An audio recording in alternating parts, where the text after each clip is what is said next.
భూకంపాలు టర్కీని ఒక్కసారిగా వణికిస్తూ ఉన్నాయి. టర్కీని భారీ భూకంపం వణికించింది. ఒకటి కాదు రెండు కాదు, ఒకేసారి 3-4 సార్లు టర్కీ మొత్తం కూడా ఒక్కసారిగా ప్రకంపనలతో అటు ఇటుగా వణికింది. వెస్టర్న్ టర్కీ సిందిర్గి ఏరియాలో ఈ భూకంపం చోటు చేసుకుంది. అయితే వెస్టర్న్ టర్కీ ఉన్నటువంటి ఒక మేజర్ ప్రాంతం ఇది. బల్కేసర్ ప్రావిన్స్ లోని ఇస్తాంబుల్ దగ్గర ఈ భూకంపం సంభవించింది. దీంతో అక్కడటువంటి డిజాస్టర్ సంబంధించినటువంటి టర్కీ మేనేజ్మెంట్ ఏజెన్సీలు కూడా అలర్ట్ అయ్యాయి. సుమారుగా నిన్న సాయంత్రం 8 గంటల ప్రాంతంలో 11 కిలోమీటర్ల లోతులో బల్కేసర్ ప్రావిన్స్ లోని సిందిర్గి ఏరియాలో ఈ భూమి కంపించింది.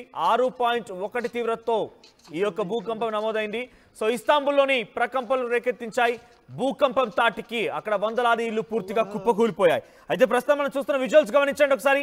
ఇల్లు ఏ రకం కుప్పకూలిపోయాయో 6.2 తీవ్రతతో 10 కిలోమీటర్ల లోతు దగ్గర సిందిర్గి ఏరియాలోని బల్కేసర్ ప్రావిన్స్ లో ఈ భూమి కంపించింది. దీని ప్రభావం మరికొన్ని ప్రాంతాలపై కూడా పెద్ద ఎత్తున ఎఫెక్ట్ చూపించింది. అయితే అక్కడటువంటి ఏఎఫ్ఏడి సో డిజాస్టర్ మేనేజ్మెంట్ ఏజెన్సీ సంబంధించిన టర్కీ ఏజెన్సీలు అక్కడ చేరుకున్నాయి. సో 6.2 తీవ్రతతో భూమి కంపించడంతో సుమారుగా 16 బిల్డింగ్స్ కుప్పకూలిపోయినట్టు తెలుస్తోంది. 29 మందికి చాలా తీవ్రంగా గాయాలయ్యాయి. 16 బిల్డింగ్స్ మొత్తం కుప్పకూలిపోయాయి. దాంట్లో 2 మసీదులు కూడా ఉన్నాయి.